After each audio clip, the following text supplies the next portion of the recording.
Hey. Hey. Yeah. Today's trivia. Sorry, y'all had to deal with this right now. Check it out. Today's trivia. I bet you sometimes y'all be like, damn, this is the week they dial it in. This is the week. This is the week they just say no. All right, today's trivia. And this should be an easy one. For people that listen to the podcast and for a long are time. Smart. Yeah, right. What was the original name of one of the parts of the stockyards where the people lived? Oh. Yeah, what was the original name? Actually, make it simpler for you. What was the original name of back of the yards? What was the original name? Oh, shit. Yeah, we'll give you some time to think about it. But if you can, please go ahead, like, subscribe, follow us on all social media platforms. 77 Flavor Shy. Yeah, buddy. And you want to tell them about the new website? For the 10th week in a row, we got a new website, 77flavorshy.com. It's really cute, you guys. Please check it out. Yeah. Give us some feedback. Let us know what you think of it. Yeah. Only if it's good. If you think it's bad, I don't want to hear it. Right. We ain't trying to hear that. No constructive criticism. Right. We toxic Unless over here. you're Andrew. Then Andrew can give us constructive. Yeah. we like to be toxic. No, we're joking. Please go to the Talk to Us page. Give us some feedback. Let us know what you think. Yeah. If you like it. If you don't like it. And check out our events page. Yeah, the events page is going up. We're going to be at Hancock. Y'all already know what time it is. If you don't know, we're going to be down there with the World Business Chicago Food Stop. And bringing all the different flavors of Chicago to Michigan Avenue. Hey. You see that idea right there? Come on, Where's my damn corn at? Corn before the intro? That was just a sentence. It wasn't even. No, it was decent. I was nice on it. Also, follow us on YouTube if you want to watch how we get down. Without further ado, let's get it cracking. 10 minutes. It's Sarah. And it's Dario. And we traveled through all of Chicago's 77 community areas. We shared some great stories and took you to our favorite restaurants. But you know what? There's more Chicago history and food to discover. So join us as we connect you to the greatest city in the world. You know why? Because this is 77 Flavors of Chicago.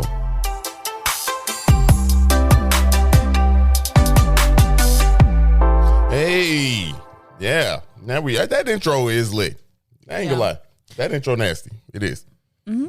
Okay, cool. I'm glad you had a lot of feedback on it. I mean, I like it. It's our intro. All right. I like it way more than the first one. Yeah, we're gonna throw back the old one though. We're gonna throw back the old one when number 78 is officially announced. Yeah. Yeah. But let's revisit that question. What was the original name of Back of the Yards? What was the original name of Back of the Yards? Ooh. And that's a long Meat Town. Meat Town. Sausage Town. That's what she said. Meat packing. Damn. Sausaging Town. Damn. Okay, all right. This is where you get packed with meat or your meat pack. All in their ear on a Monday morning. That was the slogan. We'll pack the meat for you. We'll pack your meat or pack you with meat. All right, no. Okay. The answer is Packing Town. Oh, okay. Well, Yeah. that was close enough. Yeah.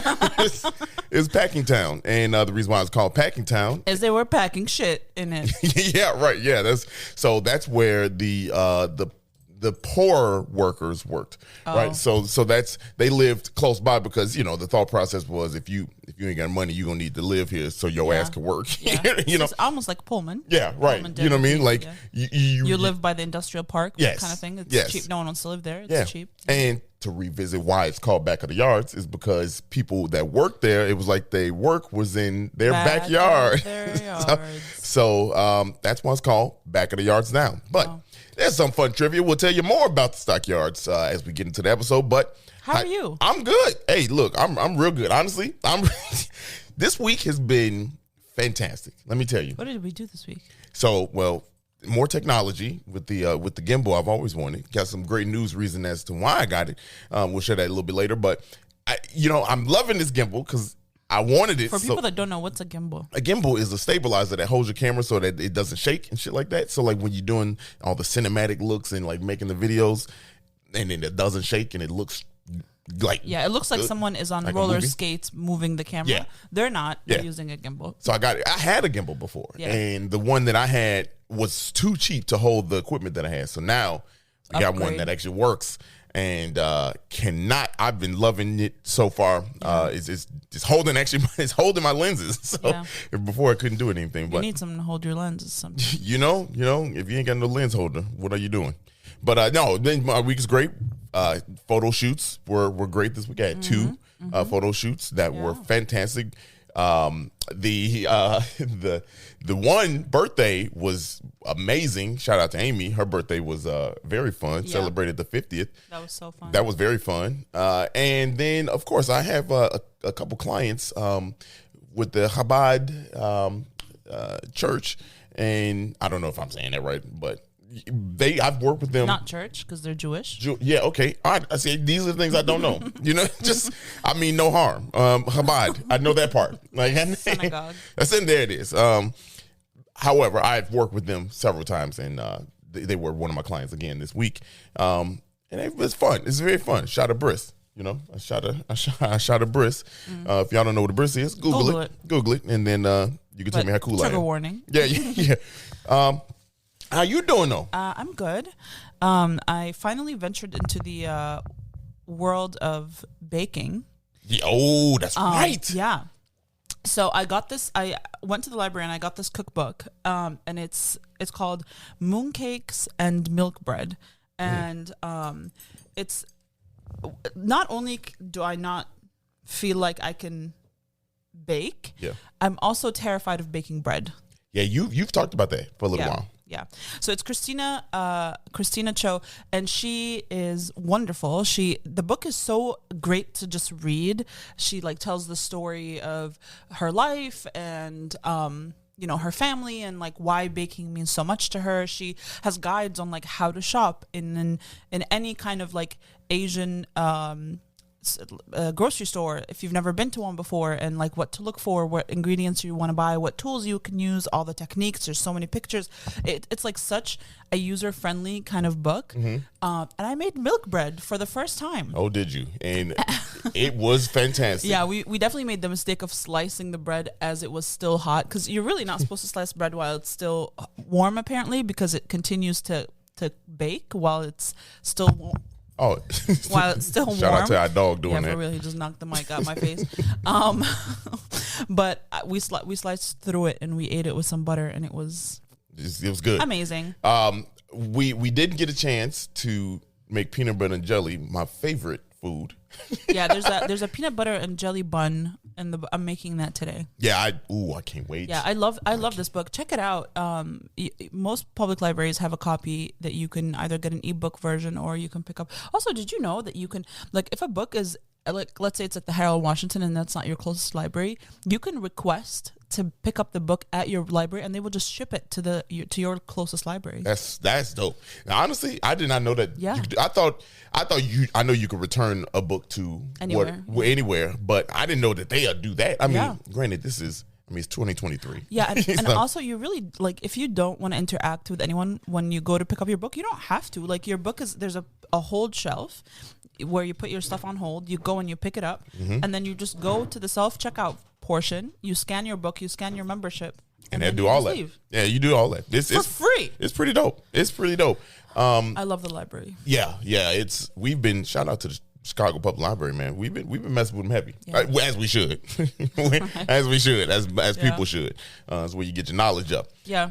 And they also have really cool events too. If you have kids, they have a lot of events and classes for teenagers and kids and even adults. They have book clubs. They have resources for teachers. It's a really cool. Download the app. We're not paid by them. We're not paid to say this. They don't know we exist, I don't think. So right. They always be sending us the default message anytime we tag them for on contacting your local librarian. But our business hours are not right now. Don't do that to me. I'm grown. Stop it. Anyway, the week was fun. I was particularly excited for today's episode. Yeah, me too. Revisiting the notes, that I originally had on the community areas. And this is a fine example of us talking about a community area and now being able to really talk about a specific thing inside that community area. And I'm, looking at the notes that I took before, and I'm just getting hyped again. I'm like, oh, this is about to be fun, because I wanted to know more about the stockyards. And the stockyards are, after listening and having this interview, we had an interview with Dominic, who is a published author of several books. He's a teacher, a retired professor. Yeah, retired professor. All around great dude. He started a museum around the stockyards. Yes. Called the I Plant. just laughed because you said great dude. Yeah. Well, he is a dude. He's a very great dude. Yeah. Great fellow. Should I say gentleman? I don't know. But no, he's super cool, and you really realize how important the stockyards were to Chicago, and to the world. Yeah, and the site that I want to talk a little bit about the plant, because we're gonna share the interview that we had with Dominic in a minute, but I want to talk about the plant because we didn't touch too much on it while we were talking to him. That's but what she said. I didn't say touch it. I said touch on it. Okay, that's the same thing. But the plant is a research and production facility, right? Damn, Our this dog shit yawned. boring as fuck to the dog. The dog's like, this shit. Ugh. Yeah. But it basically it's almost like an incubator for small food businesses, right? So you have the coolest things in there. The site itself used to be the Dominic touches on it in a little bit of what the site used to actually hold, but it was a meat manufacturer, right? And there were smoke rooms that are now turned into bathrooms. Labs. So the whole thing, there's so many labs in there.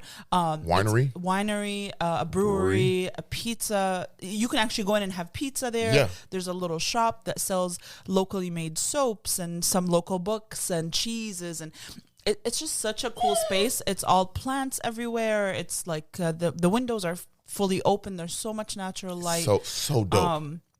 So the space itself is actually beautiful, and it's kind of funny that everything in there is plant based. Yeah, right. When it used to be, it's kind of comical. You know what I mean? But it's a really special space. So even if if you just want to go and see it, you can go. I believe the pizza shop opens at 4 o'clock, and you can go have pizza and beer and check it out. It's really cool. You can also request to go into the museum has its listed hours, and you can go and you can visit the museum. It's actually, I think it was Dominic will mention that it was named as one of the most special small museums, or the most impactful small museums. And I will 100% vouch for that. Yeah. Well, I mean, dude was. I think I was like, and I don't want to do this to the different museums, because all the museums here in Chicago are so dope. You know what I mean? Like, it's why I voted one of the best in the city, in the world. But this one was special because it feels like it was put on through passion. Like they want to tell the story of how important it is. They've identified the people in the pictures that are on the walls. It's just such a cool experience. Dominic is a wonderful teacher. So like, as you're walking through the tour with him, he is telling you all about it, and it's just exciting to watch. We're actually going to have him at the event at the Hancock on February 26th. 23rd. Yeah, 23rd. Whatever that Thursday is. And he's going to be speaking. Ooh, this dog does not want me to talk today. He's like, everything you're saying is trash. February 23rd, he's going to be speaking on the Stockyards. And so we're really excited. Come check him out, or check our Instagram, our website for the details on the event. It's going to be really cool. It's free. It's entirely free. But let's talk to him. Let's listen to the episode. And let's listen to the episode. You said you talked too long. No. Let's get with it. Let's get with it. Hear what he had to say about the stockyard. Let's go. We begin here with our mission is to preserve, interpret, and present the industrial history and cultural heritage of the stockyards. And here's a little history of the building, little spiel about the Packingtown Museum itself. And here we have some very interesting photographs of the women and men who worked here. It was largely when it closed, it was largely a Polish workforce, Polish-American workforce here. And So one of the big products that Pierre produced was pig's feet. Oh wow. Oh, wow. So this plant actually opened in, I think, 1924 or so. It's that's where the building goes back to, and it's just on the edge of the stockyard. So here we have a picture of the stockyard at its height, about 1924. Wow. So this was the market. This was the cattle division. The sheep division was about right here, and then the hog house ran from Halsted all the way past Racine, 2 stories high, had a capacity of 300,000 hogs. Wow. Yeah. So if you think about the stockyards during its heyday, right around the time of World War I, there were 50,000 men employed in meatpacking and in the stockyard itself. So the stockyard is the market. Next to it was Packing Town, which the museum is named after, where the meatpacking plants were located. And there were 50,000 men and women and children working in the stockyards at that time. And my mother went to work here right after she graduated from the 8th grade. She went to Armour and Company. My whole family worked here. I grew up just a few blocks away from the plant in back of the yards. In its 105-year history, over 1 billion head of livestock were unloaded at Chicago. That's insane. Yeah. Told you. So, yeah. And 1 year it was 18. 2 years in a row was 18 million head a year. Yeah. So as we cross around here, these were actually smoke rooms.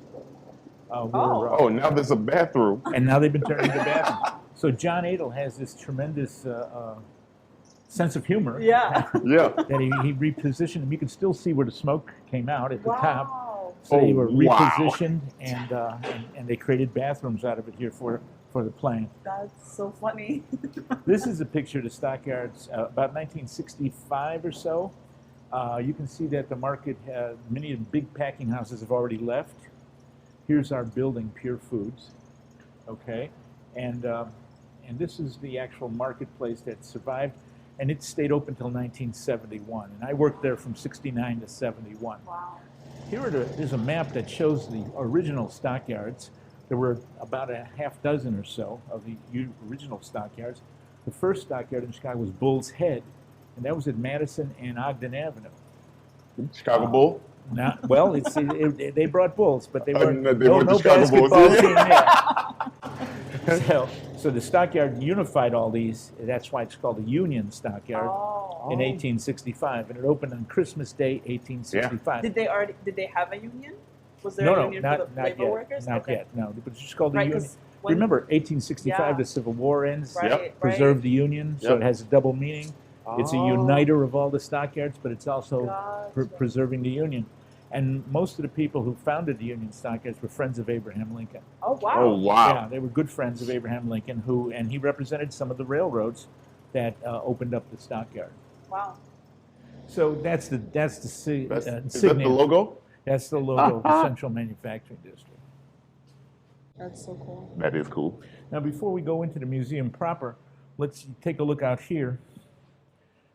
Right by this freight elevator, we did this huge mural. This was done by Joe Mule. Don't fall down. Be careful. Yeah, this was done by Joe Miller, who also did the outside. The one on the side of the building. Outside, yeah.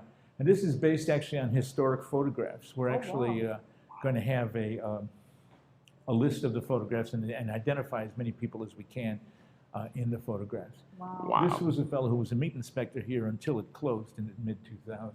Wow. And here we see parts of the stockyards, or parts of the back of the yards, and various forms from the Union Stockyard. Wow. So the big packers came down here after 1870 or so.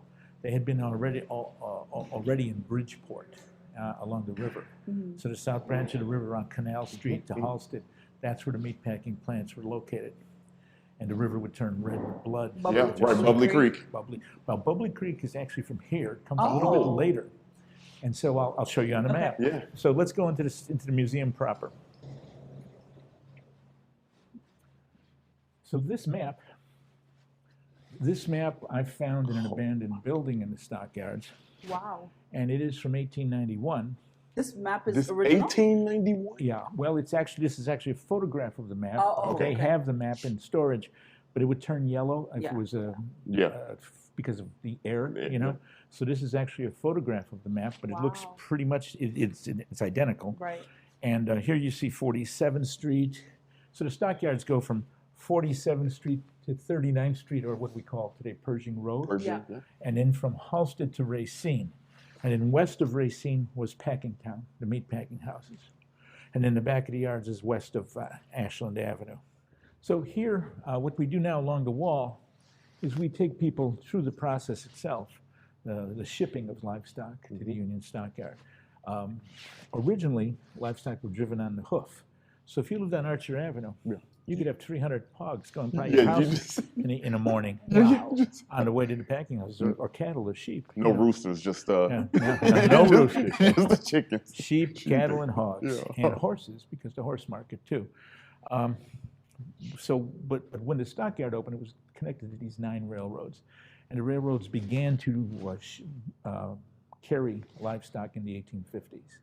And so instead of shipping them by the hoof, which is dangerous because animals get lame, Right.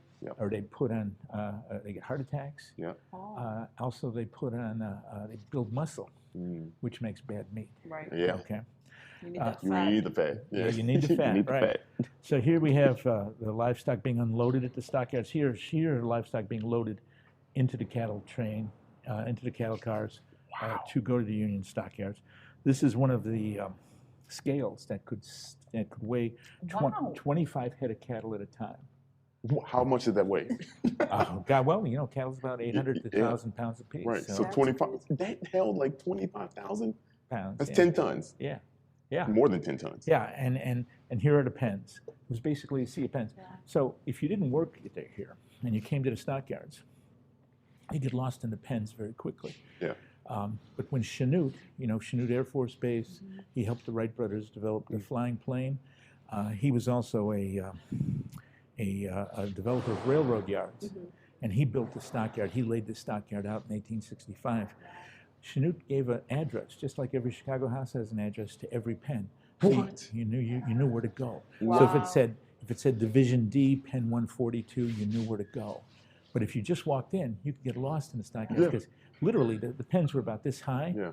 and you're walking around and you can't find your way out. Yeah. It's amazing. Yeah, it was a maze. Yeah. So the Chicago Tribune called it organized chaos. Yeah. Yeah, Do you have family that worked during the height of it? Like, yeah. My grandfathers, my mother, at least one of my grandmothers worked in the stockyards at one point, and a lot of aunts and uncles.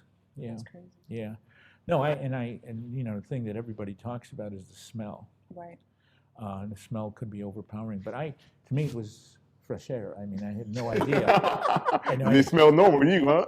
When I was a young boy, I was an altar boy Yeah. in a Catholic parish, Sacred Heart, and they would take us out in the 8th grade to a seminary, to try to talk you into see if you had a vocation for the priesthood. So we went out to some godforsaken seminary way to hell out in the So you country. did not have a vocation for the priesthood? I did not. And we went out there, and I said, "What is that terrible smell?"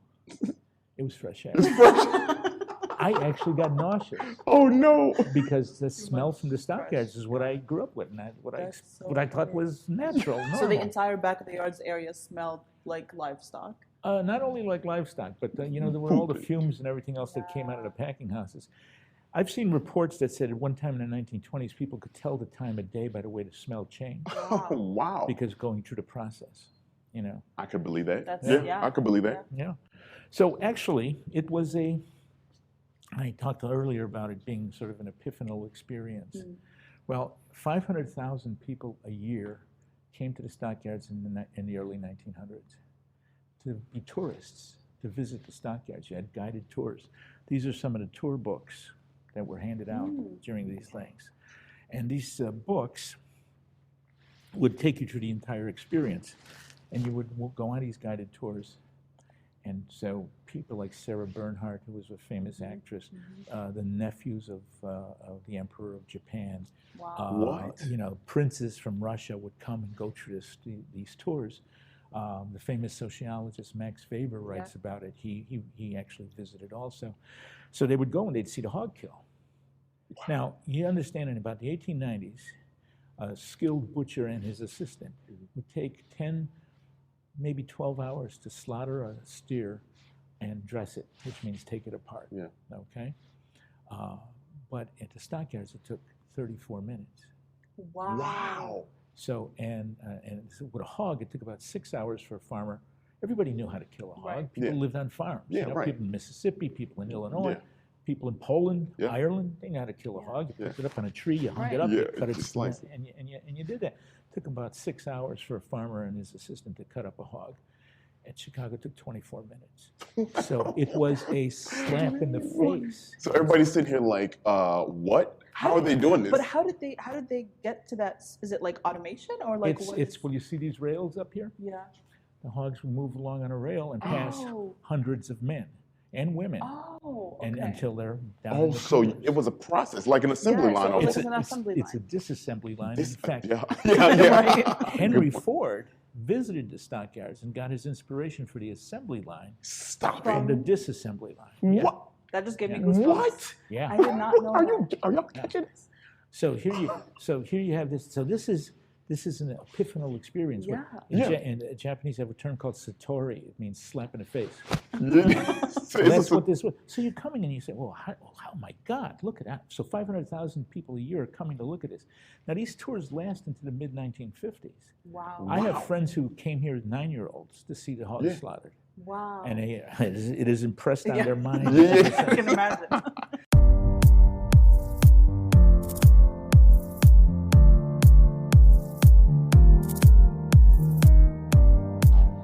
Here are sausage makers.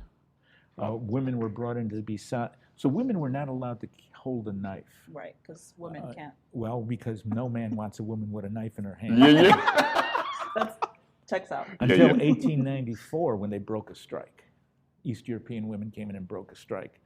And then they were allowed to do the, not the slaughtering, but working They can handle a like knife. the sausage department, chopping, and so forth.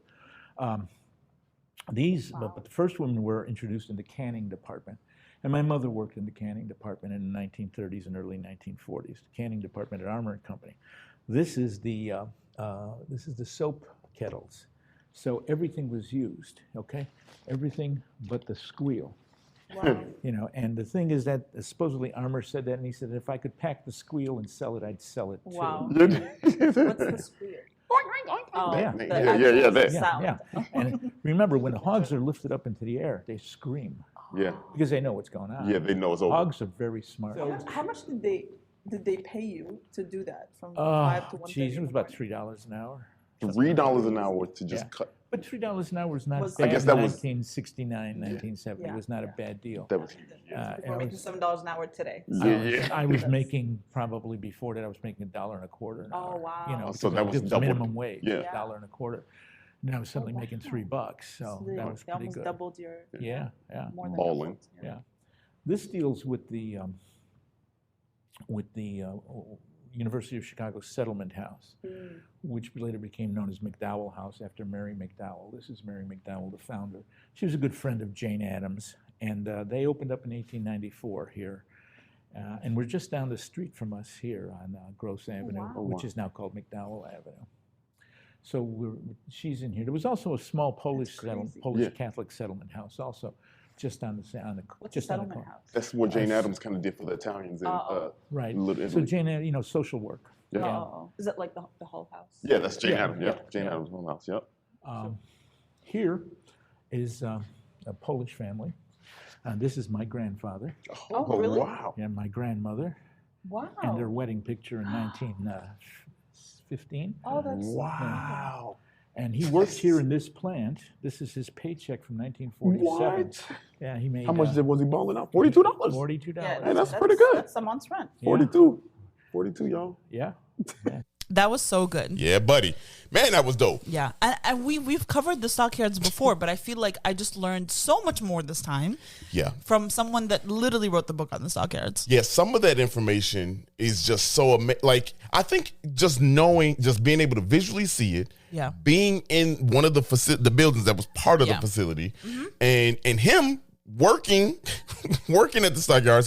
His what? Mom worked at the Stockyards? His mom worked there. His dad worked there. His grandfather worked there. There's a picture of his grandfather on the wall. You mentioned it. And on the wall. the grandma, somebody. Yeah, and their wedding. His grandmother and her grandfather's wedding. You know, just being there. It's crazy. And kind of like going through the maps. Were cool. Right. The maps of where things took place in Chicago and that timeline of, what's happening in Chicago versus the state versus, the country versus the world. Man, and for it to be kind of like a hidden gem, a really hidden gem. So, yeah. So the hours for the museum, well, the museum is at the plant, which is 1400 West 46th Street, and the hours are Tuesday, Wednesday, Friday from 9 a.m. to 4 p.m. They actually have extended hours on February 12th. If you're listening to this on time, there's a Valentine's Day market happening at the plant, and they're going to be open from 11 to 4. Yeah. And if those hours don't work for you, you can request time available by appointment. Their website is packingtownmuseum.org, and we really encourage you to go check it out. Again, we're literally not paid to say this. We just had a wonderful experience. Yeah, it was just love dope for you to check it out. Man, that was sick. Yeah, that was sick. But then after that, we ate. Yeah, buddy. We ate and we had food that was directly related. Yep.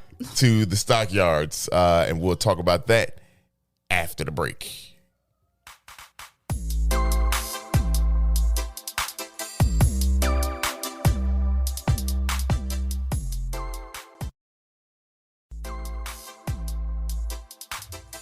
Hey, okay. My bad. My bad. Fuck me then. Oh, my bad. I was gonna get okay. Anyway, welcome back. Yeah. From that beep break. So this is the food portion of the episode, and we're really excited to share this one. This one was, I would say, comes with a trigger warning. Yeah, yeah, a big one. Especially if you like animals. Right. If you love. No, that's not fair, because you could like animals and still be okay. Still eating them. Here's my thing. I don't think it's entirely unethical to eat animals. Mm-hmm. But it's also, I don't want to think about the face. Right. You know what I mean? Yeah. I grew up with watching goat, sheep, lamb being slaughtered. So that for me feels okay. I've seen it since I was a child. Yeah, just used to it. But our experience today was different. Very. Different. Yeah, I've never seen. So today we went to Frontier in West Town, which honestly, from the outside, does not look like what. If you've never heard of Frontier, which I would be surprised. Yeah, right. But just because of who the chef is. But if you were, not familiar with, that's fine. Yeah. I'm not trying to shame you for not knowing, but anyway. It definitely felt like that for you. I was how can you not? But there's a bazillion restaurants in Chicago, so I get it. But so Frontier in West Town is it's kind of like tucked on Milwaukee. Mm-hmm. It's kind of looks like it's not as big from the outside. You walk in, this shit is it's 2 floors. Yeah. It's pretty large. They have a beautiful bar downstairs, and it's meant to be kind of like taking you back to the origins of how humans ate, where you eat what you have access to. Right. And the decor is very like Western, frontierish. Frontierish. So it's it has that vibe, but I would say it's not kitschy. You know what I mean? Because often when you have that vibe, sometimes it's like too kitschy that you're like, this is lame. Yeah, right. But this it's doing too much. It's like beautiful decor. Yeah. That it's very Instagrammable, very photogenic. I don't think it was like meant to be decorated just to be Instagrammable. I think it's actually like aesthetically appealing. Right. It fits the decor, fits the theme. Obviously, very well. Very well. You know what I mean? But again, not in like a kitschy way. Yeah, not doing too much. Yeah, for sure. They no one's saying howdy partner to you, but it's just like I think I would like that though. I don't know. That's my only impression of the South. Howdy partner. Howdy. I've never even been. I'm like, that's my impression is what up, boy? No. Damn. Well, I'm sure okay, my impression was. I've only ever been to Houston once, and I was literally there for less than 24 hours because I won tickets to Astroworld, which was the most horrendous experience of my entire life, and I will never go to a music festival again. Yeah. But so I don't have much experiences with The South? The South. Yeah, me either. I mean, we went. I don't have experience with the South, like being. Yeah. So I don't know. I don't know what I'm. We had I'm a family perpetuating reunion. the stereotype of the howdy partner, but it's not the worst one. So deal. You know? Do y'all say that down there like that? No. Howdy. I don't think so. They probably Southern hospitality is so dope. I know. So like Southern hospitality is different. Yeah. They make you feel actually loved. I don't know. It's just different. Like if somebody said howdy to me, I'd probably be like, howdy Aw. back. Howdy right back at you. Howdy, homie. Anyway, Howdy, all right, let's homie. continue. Let's- But yeah, it's all part of Frontier. That's the experience. yeah. But so we were on the second floor. It was a closed private event, and again, very beautiful space. There's an entire bar upstairs. The service was genuinely amazing. That really stood out for us. I feel like we spoke to the bartender, to the servers, everyone was just so like, you know when Friendly. super friendly. It felt like I don't even know how to describe it, but sometimes when obviously when you go to like an upscale restaurant, people expect a certain kind of service where they're like super formal with you. Right. But when I go to eat somewhere that is not that, like I'm not paying $600 a plate, I like to enjoy conversation with the people that I'm going to be seeing all night on and off. Yeah. You know what I mean? Yeah. And that's how it was. It was like you could have a conversation with we talked about photography with the bartender. He's a Which was photographer. really dope. Yeah, like we talked about the chef. We fangirled over him with the server. So like it felt like you were just talking to people that were in the same room with. You know what I mean? Like Yeah. it didn't feel. And a really cool thing Off-putting. too is I went down to the smoke room where they smoked the ribs and all the food there, and the exec chef took me in there. Yeah. Nice as ever. Yeah. Nice as ever. Let me go down up in there with the camera, and he showed me the smoke room. Literally came home and was just smoky. Like that's all I Yeah. smelled like was a smokehouse. But the whole staff met the head manager there. He was fantastic. The whole crew was dope. Even the guys that were handling the pig, the whole pig, Yeah. which we'll get to. Yep. Let's get to the food. Let's Yeah. get because that's the whole key here, right? So. Oh, sorry. No. I was. I was gonna say you. so the chef there is Brian Jupiter. He is Jupiter. I don't know if He's a anybody watched James Keenan Beard. Kel. He's a James Beard semifinalist. He is wonderful. We heard he's actually nice, which is always very nice. Right, to yeah, hear, right. Especially from the same people that work in the space. So that's really nice. But let's get to what we ate. Yeah. So this menu was curated for the event that we were there for. So the items are on the menu, but the way we were served them was kind of like a buffet style, right? Right. We started off with a couple appetizers, which were the cheese, the queso, Yeah. and which was beautiful. It was like a baked cheese dish that Mm-hmm. came with pickled carrots and stuff like that. And then we had a hummus platter. Yep. Both were great, but I really want to kind of like move on to Yeah. the main, Right. to the main stuff. I was thinking the same thing. No shortchanging that. No. You know, they were fantastic, but they were appetized. They was appetized. The Yeah. main course here is where we Yeah, what so we go for. it was a baked pimento cheese that came with carrot and pickled carrot and onion and sourdough Yeah. crackers. And then for the sides that we had with our main dish, we had the Caesar salad, which was really good. It was a romaine and red romaine and smoked anchovy and southern grit cake. Let me say Caesar something dressing. about Caesar salad. You didn't know it had anchovies in it. I was today years old when I realized that there was anchovies inside of Caesar salad. I don't know how that slipped by me. I don't know, but it's delicious. I can't say it's not now. Yeah. I mean, like You've been eating. You smack a Caesar salad.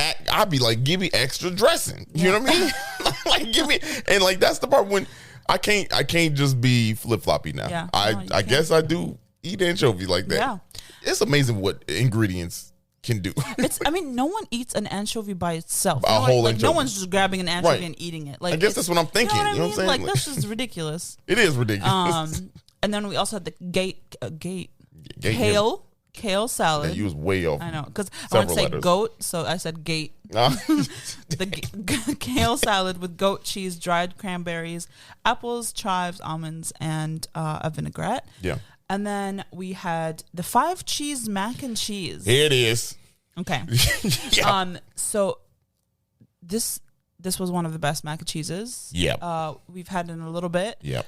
We've had a lot of mac and cheese. We always order the mac and cheese. Always. We love the mac and cheese. But here's the Always. thing. Here's what I would say about this mac and cheese. Okay, it has that like funky cheese flavor. Yeah. Yeah. Yeah. That you almost get from like a smoked Gouda or Right. something like that. So if you're not if you're more like a mozzarella and cheddar, this might not be for you. Right. But I feel like you could handle this. You know yeah, what I'm saying? it was good. Yeah.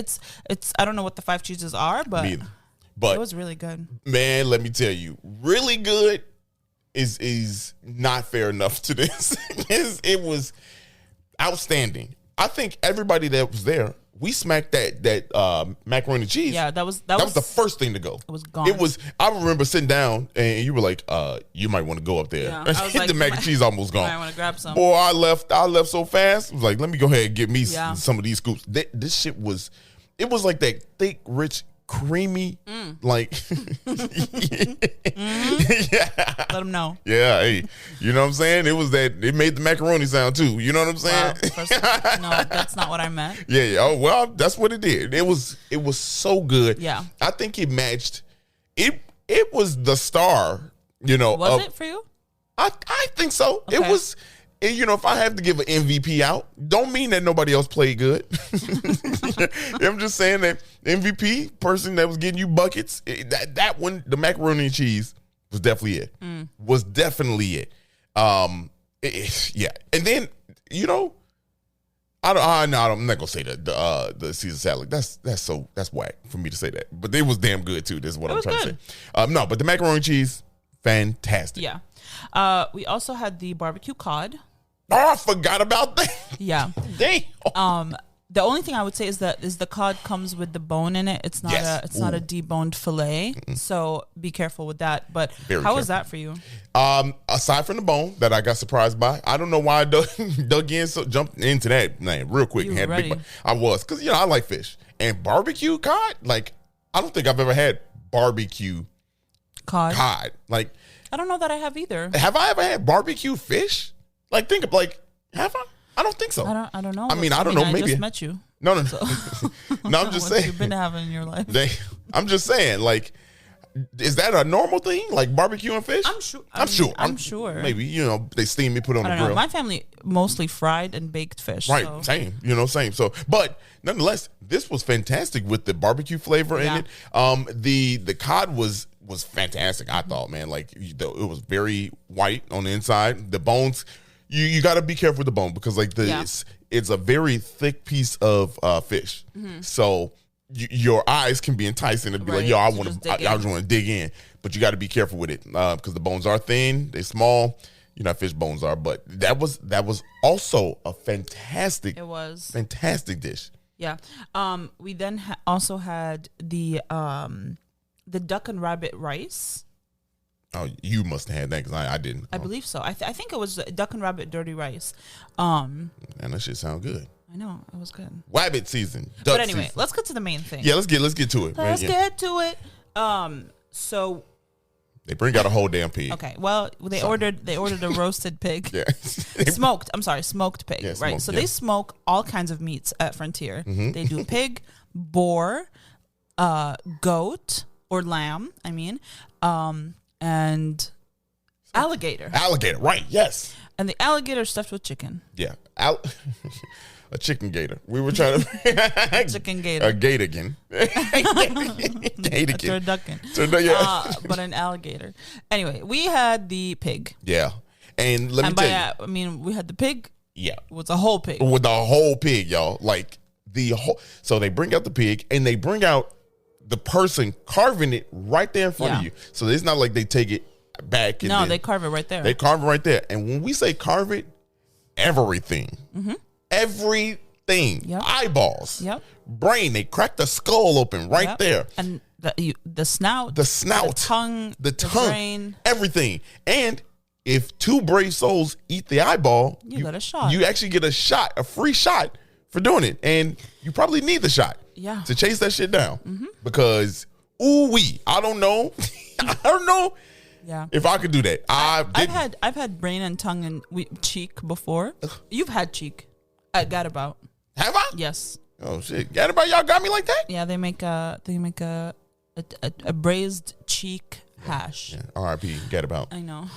Anyway, but yeah, I've had tongue and brain before, and I love both. Here's so in the Middle East, fried brain is a delicacy. Yeah. Okay, so especially in like Syrian, Lebanese, Palestinian foods, it's a delicacy. So like, I love that shit. I've been eating it since I was a baby. But the eyeball, no, was a no for me. Yeah, I was like, I've seen fish eyeball before, and that shit pops. If this thing pops in my mouth and liquid comes out, I will projectile. No. Oh God, I was y'all. So I was cringing the whole time. What they do is when they cut the pieces out. By the way, when they cut all the stuff out, they lay it on like the board, the cutting board, a handheld cutting board. I don't know what that's called, but they lay it out as the face. So they like recreate it. They take the ears, they put them on the side, they Yep. put the brain on top, the little eyes, the snout, the tongue. And then they walk around and serve that. Do you want some tongue? You want a brain, piece of brain? You know, like we did bring the pig ear home for Campbell. Campbell, he smacked. You know, He fucked it up. yeah, he did. You know, it's I only give him a little bit of just a little I bit. didn't Yeah, give him can't too get much. used. We ain't got pig ears just sitting around, big dog. But man, like that alone is the experience. You know, like just to go if you like that kind of stuff. That is one hell of a thing to experience. I've never seen it. I've never seen it up close like that. I've never seen it with a pig, but Yeah, I ain't never seen shit cut up like that. That's wild. That's called their whole animal experience. He cracked that shit open with his hand. Oh Lord. Oh, anyway, the food. Let's talk about how the pig tastes, though. Oh yeah. I mean, after eating it, seeing it, I didn't know what part to eat. I mean, like I knew a part. I was just going for the parts that looked more like a ham. You know what I mean? Like that I normally would eat. Yeah. But to me, I had the visual. I don't know if this same with you. I had the visual of the pig being cut up. You know what I mean? Like, so I was just looking like, damn, gee, like, Lord, what part am I eating? Is all I kept thinking. Yeah. And when realistically, it's like, at the end of the day, it's pig, it's a ham. You know what I mean? Right, like, right. Well, different parts of it taste differently because they have different contents of fat. You can see. It's a little bit different. Some people were eating the skin. The skin, once you smoke it, it's not really chewable anymore. It's not like call it bubble gum. Yeah. What was it called? Pig bubble gum? Something like that. Who said that? That's what the guy when he carved it up. Oh, somebody out there knows. I gotta look it up, but I had some, and let me tell you, I'm living in sin eating this pig, so I don't know too much about it. If you have the pig bubble gum, which is the skin and some fat on it. You almost can't swallow it. You can't. You just gotta chew it. You gotta chew it and spit it out. That's what I did. Once I got to the skin, because that's ridiculous. Once you get the skin, you chew it, spit it out. I'm definitely describing it in great detail too. You know, once I sucked the fat out of it, and then I threw away the skin. I spit the skin. Anyway, it is absolutely insane. I mean, the meat was good. I mean, at the end of the day, when you get to it, it was cooked. It was roasted for obviously hours, so it was cooked thoroughly. Smoked thoroughly, and it had that flavor in it. It went great with the macaroni and cheese. Yeah. You know what would have been fire, and I'm sure they have it on the menu, is mashed potatoes. They do have mashed potatoes. Yes. That's what I'm saying. I'm sure they have it. We just didn't have any, which is wild that we didn't have macaroni. Did we not? Maybe we did. I don't know. We didn't. No, we didn't. But that would have set it off. It would have been full Thanksgiving up in there. Would have been full Thanksgiving. Oh yeah, we got the mac and cheese, the Caesar salad, the seasonal vegetables, buttered rolls, and the kale salad. Yeah. We did not get mac and cheese.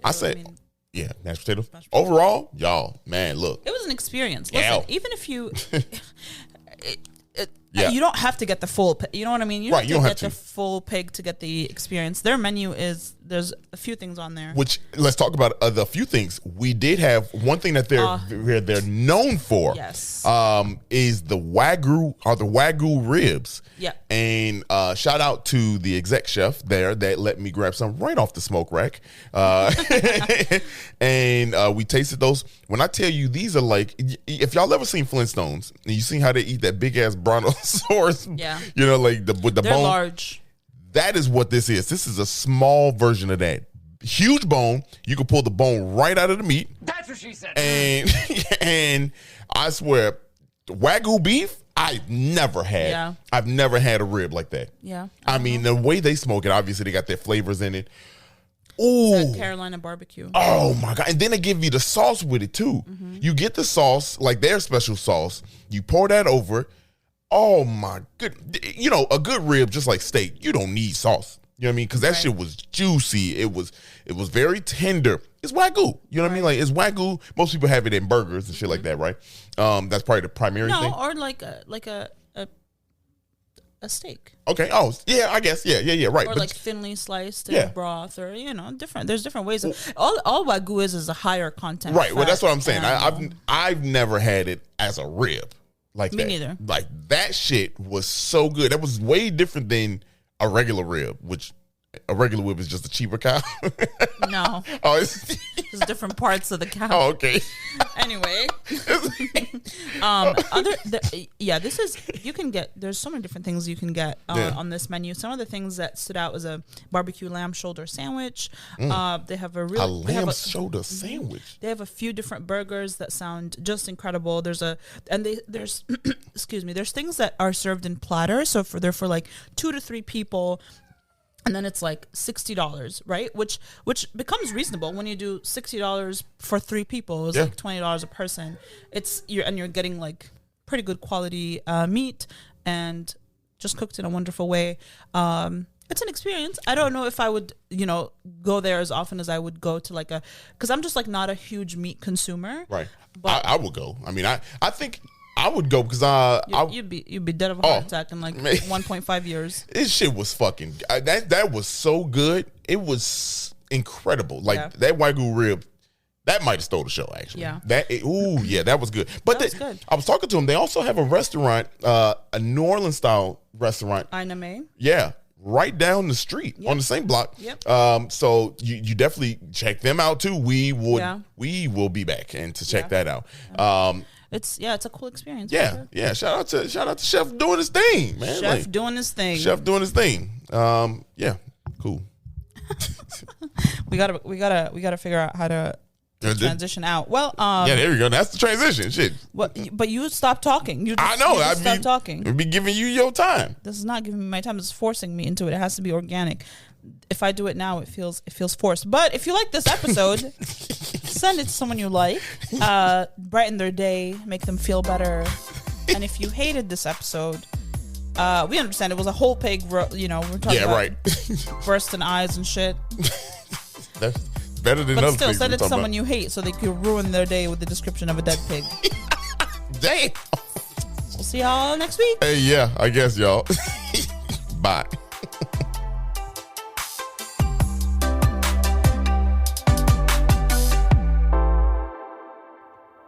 Hey, thank you so much for listening. We really hope you enjoyed that. Please follow us on all social media at 77 Flavors Shy. And if you have any ideas and things you want to learn about, please email us at media@77flavorsshy.com. Yeah, and if you could also head on over to our YouTube channel, same thing, 77 Flavors Shy, and give us a follow, give us a like, and give us a good rating there. Make some comments. Only Go ahead and if you subscribe. like it. We love y'all. See you next week.